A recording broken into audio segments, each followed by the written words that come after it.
Você já se perguntou como os presos lidam com casos de violência contra a criança dentro da prisão? Você já viu algum boato ou alguma história sobre isso?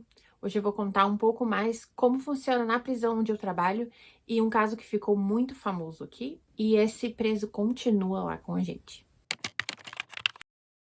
Olá! Para quem não me conhece, meu nome é Priscila, faz 2 anos que eu moro aqui nos Estados Unidos e faz 7 meses que eu trabalho numa prisão estadual aqui no estado de Massachusetts como Mad Passer. No ano de 2023, 787 mil novos criminosos sexuais foram registrados aqui nos Estados Unidos, sendo que desses, 100 mil são só no estado do Texas. Em 2021, foi feita uma pesquisa que mostrou que 59 mil crianças ao redor do país reportaram algum tipo de abuso sexual. Então, para falar um pouco mais sobre isso, eu vou comentar como que é aqui na prisão onde eu trabalho, no estado de Massachusetts. Nós temos inúmeros casos, infelizmente, de pedofilia. Pedofilia é um crime muito comum aqui na região. E o jeito que os presos lidam com essa situação é algo bem complexo. Então, normalmente quem tem uma acusação de pedofilia, quem tá lá por pedofilia, eles vão tentar de todas as formas possíveis esconder o real motivo deles estarem lá. Então, eles falam que eles estão lá por tráfico de drogas, eles falam que eles estão lá por violência doméstica, né, contra a mulher, porque infelizmente os presos ainda lidam um pouco melhor com o fato de você agredir uma mulher do que você agredir uma criança. Mas eles tentam de todas as formas possíveis esconder, a grande maioria deles, porque se a maioria dos presos descobrirem, acaba existindo retaliação, né? Então, a gente tem um caso muito específico de um preso que ele abusou de uma criança de 11 anos. E, por alguma razão muito misteriosa, que até hoje a gente não entende o porquê, ele gosta de comentar isso dentro das aulas. Ele gosta. Ele gosta de ficar falando o que ele fez com a criança, o que ele não fez, tudo mais. E isso incomoda os outros presos que estão lá. A grande maioria tá lá por alguma coisa envolvendo droga, sabe? Então, ou por alguma outra coisa menor. Então, para eles é muito difícil. A maioria deles tem filho, sabe? A maioria deles tem crianças por perto. Então, para eles é muito difícil lidar com essa situação.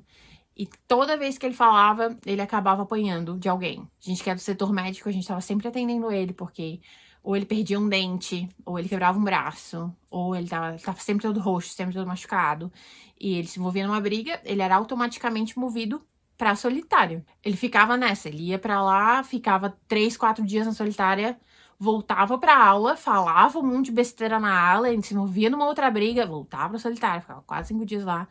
Então, o capitão, né, da prisão onde eu trabalho, acabou decidindo que por termo determinado ele vai ficar na solitária pelo próprio bem dele, até a gente tentar entender o porquê que ele estava fazendo isso, porque na maioria deles tenta esconder, sabe? A maioria deles acaba pedindo protective custody, que nada mais é do que uma segurança, assim, tipo uma medida protetiva para eles dentro da prisão, né? Quando eles sentem que eles estão ameaçados por uma razão.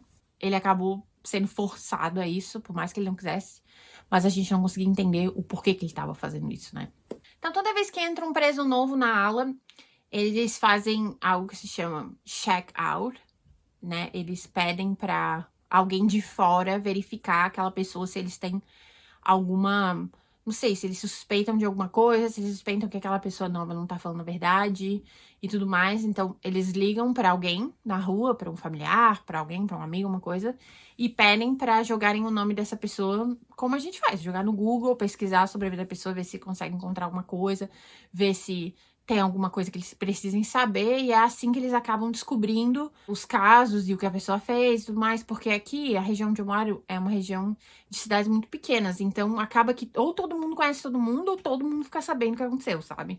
E eles literalmente não toleram, é algo muito difícil. A gente tem um caso de um outro rapaz que ele é muito novo, ele tem 22 anos, eu acho, 21, e ele tá lá, a acusação dele é estupro contra a irmãzinha dele, a minha irmã dele, na verdade. E ele era um menino que tu olha pra ele, tu nunca falaria que ele fez o que ele fez, assim.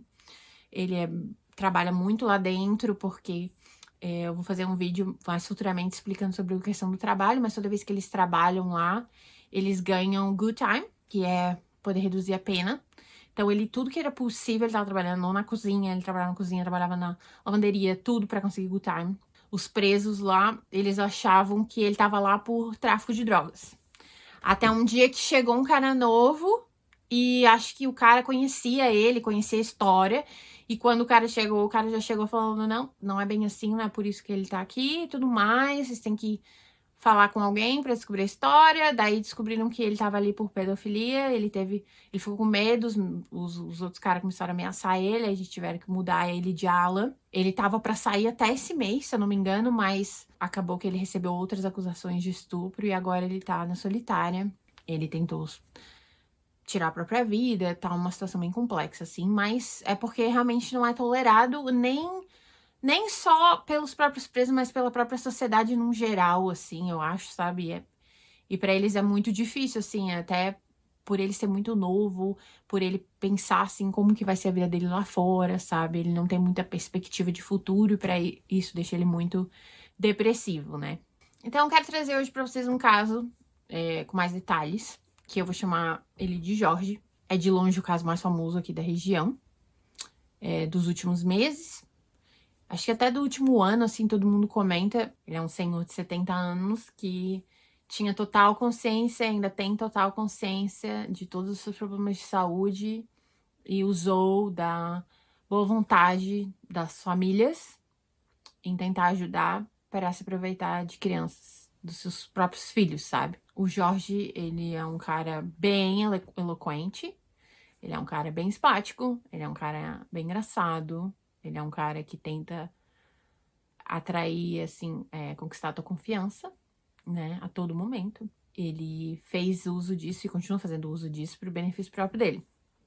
Mas a história é que ele vivia numa cidade pequena, aqui, é uma cidade que tem 50 mil habitantes, 100 mil habitantes, é uma cidade muito pequena. Ele já tinha sido preso por assault and battery, como se tivesse atacado uma criança, mas não tinha sido um estupro. Ele tinha sido indecente com crianças no passado.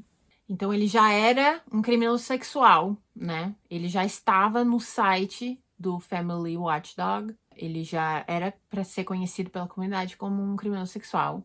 Mas as pessoas hoje em dia, ainda mais, muitas pessoas vêm de fora e tudo mais, elas não tinham consciência disso, né? Então ele era um cara que morava sozinho, que tinha muitos problemas de saúde, ele é diabético, ele não consegue andar direito, ele não consegue respirar direito, ele tem problema no coração, ele tem muitos problemas. E ele começou a se aproximar de específicas famílias, né? Uma delas, inclusive, era uma amiga minha que trabalhava comigo na academia, que era o lugar que eu trabalhava aqui antes de trabalhar na prisão. Ele se aproximava dessas famílias, ele fazia amizade, né, com a mãe, com o pai e tudo mais, assim, ganhava a confiança deles. E depois ele pedia para ver se os filhos mais velhos, que eram sempre meninos, sempre na faixa dos 9 aos 13 anos, se eles podiam ajudar ele a limpar a casa, a cuidar dos cachorros dele, sabe? Que ele tinha vários cachorros, a limpar o terreno, a cortar grama e tal. E as famílias se sentiam comovidas com a história. Então elas se sentiam, né? Elas olhavam para ele, falavam, poxa, ele não, né? Ele tem muitos problemas, ele precisa de ajuda e tal, né? Vai lá ajudar o fulano. Nessa história, essa minha amiga, ela, né, tinha esse filho, o filho dela tinha por volta de 11 anos, 10, 11 anos. Na época ele ficou muito amigo, o Jorge ficou muito amigo do marido dela. E eles são cristãos, são uma família cristã, então eles têm toda essa coisa de ajudar, de, sabe, tentar ficar próximo e tal, e ajudar aquelas pessoas que precisam. E ele veio, falou que ele tava com muitos problemas em casa, que ele precisava de ajuda pra cortar grama, que os cachorros dele e tal. E o marido dela ainda falou assim, poxa, sabe, se a gente pode ajudar ele, por que a gente não ajuda? Por que não manda o fulano lá ajudar? Mas ela achou a história muito estranha. Ela achou a história muito estranha. Ela me falou assim que quando o marido dela conversou com ela a respeito, ela ficou assim, cara, não sei, essa história não tá batendo. E ela falou pra ele, olha, eu não me sinto confortável de mandar o fulaninho lá, né? Então, amanhã, quando ele vir aqui buscar, tu diz que eu não me senti confortável e que ele não vai. No outro dia, o Jorge foi lá buscar o menino. E o marido dela ficou todo sem graça, assim. Ele ficou, não, então, minha esposa não se sentiu confortável. Ele ficou super chateado, super ofendido. Falou, não, eu trago ele aqui em 1 hora, 2 horas, não sei o que. Ele, não, minha mulher não se sentiu, né, confortável e tudo mais, ele não vai. Passou-se 2 ou 3 semanas, ele foi preso por estupro de 4 ou 5 meninos da mesma idade dos filhos da minha amiga. Mas graças a Deus, ela não, ela, né, teve esse insight, ela acabou não deixando o menino ir, assim. Ele é um homem altamente perigoso, ele continua na prisão, na nossa prisão. Como eu falei, quem já assistiu os meus vídeos anteriores sabe que eu trabalho numa prisão estadual, então normalmente a gente não tem essas pessoas lá, né, pedófilos lá, porque eles são transferidos para a prisão federal. Mas ele, Jorge, continua aguardando a sentença final dele, né? Ele tem 70 anos, ele apela desse jeito, ele diz que ele tem muitos problemas de saúde, que ele precisa ir pra fora, que ele quer passar o resto dos dias dele na rua, porque ele não é mais uma ameaça pra sociedade e tudo mais. Mas ao que tudo indica, ele vai passar o resto dos dias dele na prisão, assim. Porque aconteceu um outro caso com ele também, onde ele abusou sexualmente de um preso que a gente tinha lá. Esse preso, ele tinha muitas deficiências, uma delas é que ele era surdo e mudo. Então, ele não falava, ele não conseguia se comunicar, só por sinais. E eles começaram a passar muito tempo juntos, os oficiais acharam muito estranho, né? Ele tinha um grau de autismo também, então os oficiais começaram a achar muito estranho que o Jorge estava passando muito tempo com ele. E um dia um oficial foi na cela dele e descobriu que, né, pegou ele ali abusando sexualmente desse preso. Então, ele não só faz todas essas atrocidades com crianças, mas ele também tem como alvo pessoas com deficiência, assim. O filho dele foi preso recentemente. O filho dele tem muitos problemas, a gente sabe que ele abusou sexualmente do filho também. Então é uma questão, assim, muito complexa, porque ele é um caso muito conhecido aqui na região. Muita gente reconhece ele pessoalmente, né? Os oficiais que trabalham comigo conhecem muitas das famílias onde as crianças abusadas por ele estavam, né? Pertencem. É muito difícil a gente se tirar da situação, sabe? Toda vez que eu olho pra ele, eu penso na minha amiga, eu penso no filho dela, eu conheço o filho dela, eu conheço todos os filhos dela, e eu penso que podia ter sido algum deles, então isso já mexe com o meu emocional, sabe? Eu evito o máximo possível encontrar ele, eu evito o máximo possível conversar com ele, porque existe algo pessoal entre nós dois, sabe? Que é essa questão da minha amiga, e eu acho isso muito complexo de lidar. Eu informei os meus superiores sobre, falei que eu tinha essa questão com ele, então foi decidido que eu não ia interagir tanto com ele, né? E eu acho que as pessoas, elas têm que tomar muito cuidado quando elas pensam em ajudar outra pessoa que elas não conhecem, envolvendo seus próprios filhos, sabe? Aqui é muito comum, por ser uma cidade pequena, todo mundo tenta se ajudar, e eu penso nesse caso, eu penso em tudo que envolve esse caso e me dá até um arrepio. Bom, é isso. Eu acredito que muitas pessoas já ouviram falar de como que é a vida de um pedófilo na prisão. Eu particularmente, antes de começar a trabalhar lá, nunca imaginei que era tão cruel. Apesar de eu achar que na prisão onde eu trabalho ainda é bem tranquilo, comparado a coisas que eu já escutei de outras. Mas eu acho que o que fica pra gente é pensar em como que podemos, talvez, escapar desses predadores, sabe? Que tem muito aqui nesse país. Nos Estados Unidos tem muitos predadores sexuais, não só contra as crianças, mas contra mulheres também. E no Brasil também tem vários. Eu acredito que a gente cria um estereótipo dos filmes, das séries que não são reais. E trabalhar dentro da prisão me trouxe esse choque de realidade, sabe?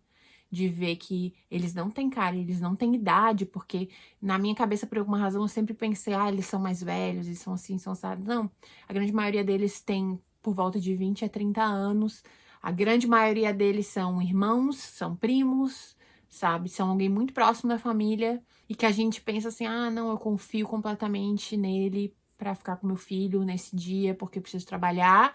E às vezes, infelizmente, é naquele dia que aquela pessoa vai fazer alguma coisa, sabe? Então, acho que a gente ter todo cuidado é pouco, cuidar com pessoas estranhas, cuidar com os nossos filhos com pessoas estranhas.